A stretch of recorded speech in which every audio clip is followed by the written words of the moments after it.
আসসালামু আলাইকুম এভরিওয়ান। আজকে আমি আপনাদের দেখাবো আপনারা কিভাবে খুব পুরানো পেজ, খুবই ছোট পেজ, ওই রকম ধরনের পেজকে কিভাবে আপনারা একটু ভিউজ বাড়াতে পারবেন।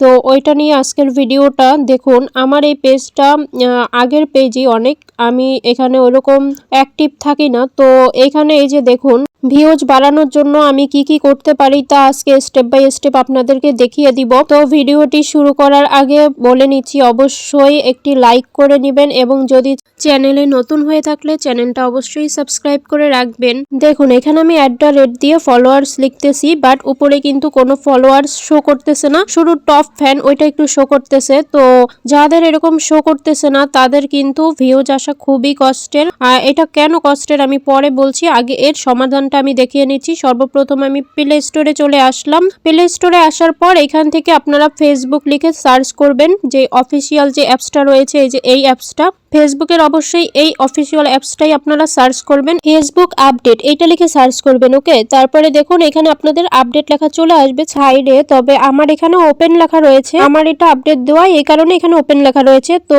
এখানে কাজটা কিন্তু এখানে শেষ নয়। আপডেট করার পরে আপনারা এখানে আসবেন, তারপর ফেসবুকের এটার উপর একটু ট্যাপ করে ধরবেন। তারপরে দেখুন এরকমটা শো করবে।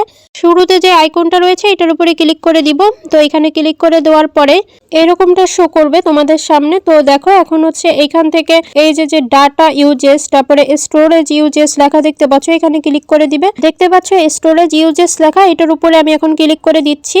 তো এইখানে ক্লিক করার পরে এরকমটা শো করবে। এখান থেকে যে ক্লিয়ার ক্যাচ এটার উপরে ক্লিক করে দিলাম। এরপর হচ্ছে ম্যানেজ স্পেস, এটার উপরেও ক্লিক করে দিতে হবে। তারপরে যে ডিলেট এটার উপরে ক্লিক করে দিলাম। এখন এখান থেকে আমি বেরিয়ে যাব, মানে এতটুকের কাজ আমার এখানে শেষ। এখন হচ্ছে আমি আমার পেজে চলে যাব, মানে যে পেজের জন্য কাজটা করতেছি ওই পেজের মধ্যে প্রবেশ করতে হবে। তো আমি আমার পেজের মধ্যে প্রবেশ করলাম। তো পেজে আসার পরে সরাসরি ঢুকলে কিন্তু হবে না, অবশ্যই রিফ্রেশ করে নিতে হবে। এই যে দেখো এরকম আসার পর একটু উপর দিকে টেনে নিবে, তাহলে কিন্তু রিফ্রেশ হয়ে যাবে। এখন দেখো এই যে এই পিকটার কমেন্ট বক্সে আমি ক্লিক করে দিলাম।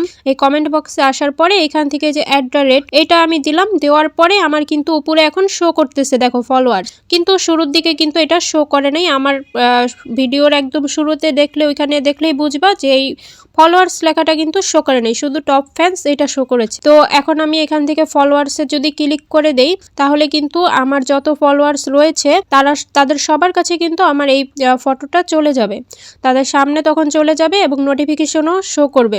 তখন কিন্তু তার অটোমেটিক আমার ফটো বা ভিডিও এমনিতেই লাইক করবে।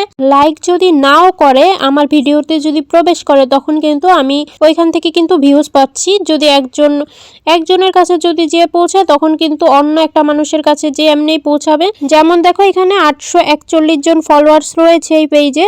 এখন আমি যদি আমার কোনো পিক অথবা কোনো একটা ভিডিওর নিচে যদি কমেন্ট বক্সে লিখে দেই যে ফলোয়ার্স অথবা টপ ফ্যান, তখন কিন্তু যেমন আমার পেজে 841 জন ফলোয়ার্স রয়েছে, তখন তাদের সবার কাছে কিন্তু আমার ওই ফটো অথবা ওই যে ওই ভিডিওটা যে শো করবে। তখন যদি তারা ক্লিক করে দেখে, তখনও কিন্তু ভিউজ বাড়বে। লাইক কমেন্ট না করলেও কিন্তু ভিউজটা বাড়বে। তো আমি এখন হচ্ছে একটা ফটো আপলোড করে দেখাচ্ছি যে নিচে ফলোয়ার্স লিখলে ওইটা শো করে কিনা।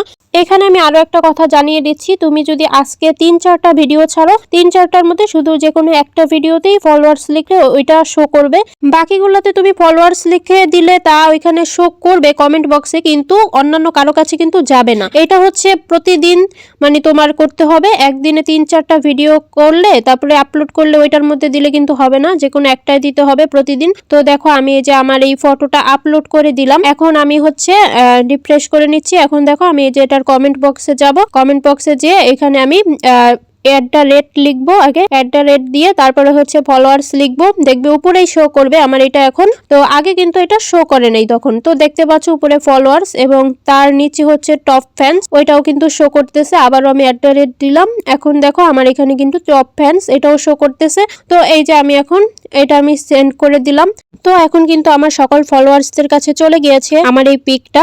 এবং টপ ফ্যান্স হচ্ছে যারা আমার ভিডিও সব সময় দেখে, আমার ফটোতে লাইক কমেন্ট করে, তারাই হচ্ছে টপ ফ্যান। তো এই সেটিংসটা দেখালাম হচ্ছে যাদের অনেক পুরনো পেজ মানে ইউজ করতো না, এখন আবার নতুন করে চালু করেছে, তাদের কিন্তু এই টপ ফ্যান তারপরে ফলোয়ার্স লেখাটা শো করে না, তাদের জন্য হচ্ছে এই সেটিংসটা। এখন হচ্ছে আমি পরবর্তী যে সেটিংসটা দেখাবো, এটা হচ্ছে একদম নতুনদের জন্য। নতুন পেজ যারা খুলেছো তারা কিভাবে টপ ফ্যান্স এবং ফলোয়ার্স এই লেখাটা আনতে পারবে তাদের জন্য দেখাবো। কারণ নতুন পেজ খোলার পর এই সেটিংসগুলো অনেক মানুষই করে না। ওপরে কিন্তু একটা নোটিফিকেশন এসেছে, আমাকে একজন কমেন্ট করেছে, মানে এই যে আমি যে পিকটা আপলোড করলাম এখানে যে টপ ফ্যান এবং ফলোয়ার্স লেখার কারণে কিন্তু তার কাছে যে পৌঁছিয়েছে। আচ্ছা, এবার নতুনদের জন্য দ্বিতীয় সেটিংসটা দেখাই। যে উপরে যে কর্নারের 3 লাইন রয়েছে এটার উপরে আমি এখন ক্লিক করে দিচ্ছি।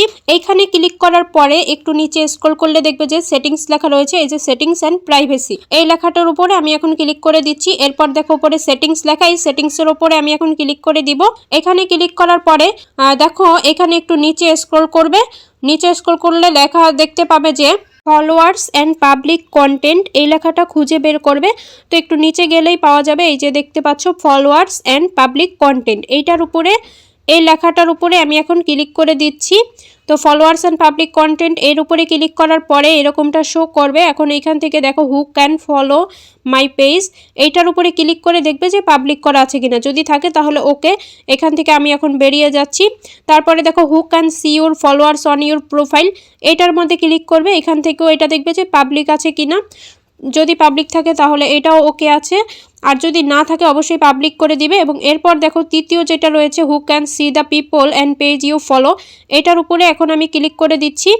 দেখো এটার উপরে ক্লিক করার পরে এখানে অনলি মি করে রেখেছি, এটা অনলি মি থাকবে, কারণ এটা হচ্ছে যদি এটা পাবলিক করে রাখো তাহলে তুমি যাদের ফলো করেছো তাদেরকে সবাই দেখতে পাবে, আমি চাই না যে দেখুক তারা, এই কারণে আমি অনলি মি এটার মধ্যে ক্লিক করে রেখেছি। তোমরা চাইলে পাবলিক করতে পারো, অনলি মি করতে পারো, এটা তোমাদের ইচ্ছা। তো আমি এটা অনলি মি করে রেখেছি। তো এরকম অনলি মিতে দিয়ে তারপরে সেভ অপশনে ক্লিক করে দিলেই হয়ে যাবে। তো আমি এখন এখান থেকে বেরিয়ে যাচ্ছি। দেখো তারপরে যেটা রয়েছে who can comment on your public post এটাও তোমরা পাবলিক করে রাখবে। এখানে ক্লিক করে দেখবে যে এগুলো পাবলিক করা আছে কিনা, এগুলো কিন্তু সেট আপ করা থাকে না, পেজ খোলার পর এগুলো সেট আপ করে নিতে হয়। আমি কিন্তু পেজ খোলার পরে এগুলো সেট আপ করে নিয়েছিলাম। তো দেখো এবার হচ্ছে ব্যাকে যাওয়া, এখান থেকে সব কিছু কিন্তু পাবলিক করা আছে, শুধু এই যে দেখতে পাচ্ছ hide post and comments with profanity এটা কিন্তু আমার অন করা নেই, ঠিক আছে, এটা কিন্তু অফ করা রয়েছে। তো আমি এখানে যেরকম রেখেছি তোমরাও এরকম রেখে দিও। তো এখানের কাজ শেষ, এখন এখান থেকে বেরিয়ে গেলাম। দেখো এখন হচ্ছে পেজ অ্যান্ড ট্যাগিং। তো পেজ অ্যান্ড ট্যাগিং এর উপরে এখন আমি ক্লিক করে দিলাম। এখানে ক্লিক করার পরে এখান থেকে দেখো প্রথমটা রয়েছে who can post on your page, এটা এভরিওয়ান আছে কিনা অবশ্যই চেক করে নিবে। তো এখানে ক্লিক করে দিচ্ছি। দেখো এখান থেকে কিন্তু অনলি মিটাও রয়েছে, তোমরা অবশ্যই এভরিওয়ান ওইটা সিলেক্ট করবে, এবং তারপরেরটাও কিন্তু এভরিওয়ান রয়েছে, এবং তারপরে এই দুইটা অপশন কিন্তু অন রয়েছে। তারপর একদম নিচে দেখো, একদম এইখানে নিচ পর্যন্ত আমি দেখিয়ে দিলাম, সব কিছু কিন্তু উপরে শো করতেছে। ট্যাগিং অ্যান্ড লিমিটেড মেনশনস এটার নিচে যে লেখা দেখতে পাচ্ছ হু ক্যান সি এটার উপরে আমি এখন ক্লিক করে দিচ্ছি। দেখো এটা কিন্তু অবশ্যই এভরিওয়ান রাখতে হবে। তো এটা তারপরেরটা নিচেরটা দেখো এটা কিন্তু পাবলিক করে রাখতে হবে। তো এই যে দেখতে পাচ্ছ আমার এটাও এভরিওয়ান লেখা রয়েছে। এখন আমি এখান থেকে বেরিয়ে যাব, এখানের কাজ মোটামুটি শেষ, মানে এখানের সেটিংস এতটুকু যদি করে রাখো তাহলে কিন্তু তোমরা তোমাদের টপ ফ্যান্স এবং হচ্ছে ফলোয়ার্স তারপরে এভরিওয়ান এগুলো কিন্তু লেখাগুলো কিন্তু আনতে পারবে। আর এই লেখাগুলো যখন তোমরা কমেন্ট বক্সে লিখে দিবে তখন কিন্তু সবার কাছেই ভিডিও তারপরে ছবিগুলো কিন্তু যে শো করবে, তখন তোমাদের ভিউজ কয়েকটা করে আসতে থাকবে। যদি নতুন পেজও হয়ে থাকে তাও কিন্তু আসবে। আশা করছি ভিডিওটা তোমাদের ভালো লেগেছে। যদি ভালো লেগে থাকে তাহলে অবশ্যই একটি লাইক এবং কমেন্ট করে যাবে, আর যদি পেজ থেকে দেখো তাহলে পেজটায় ফলো দিয়ে রাখবে। সবাই ভালো থাকবে, আল্লাহ হাফেজ।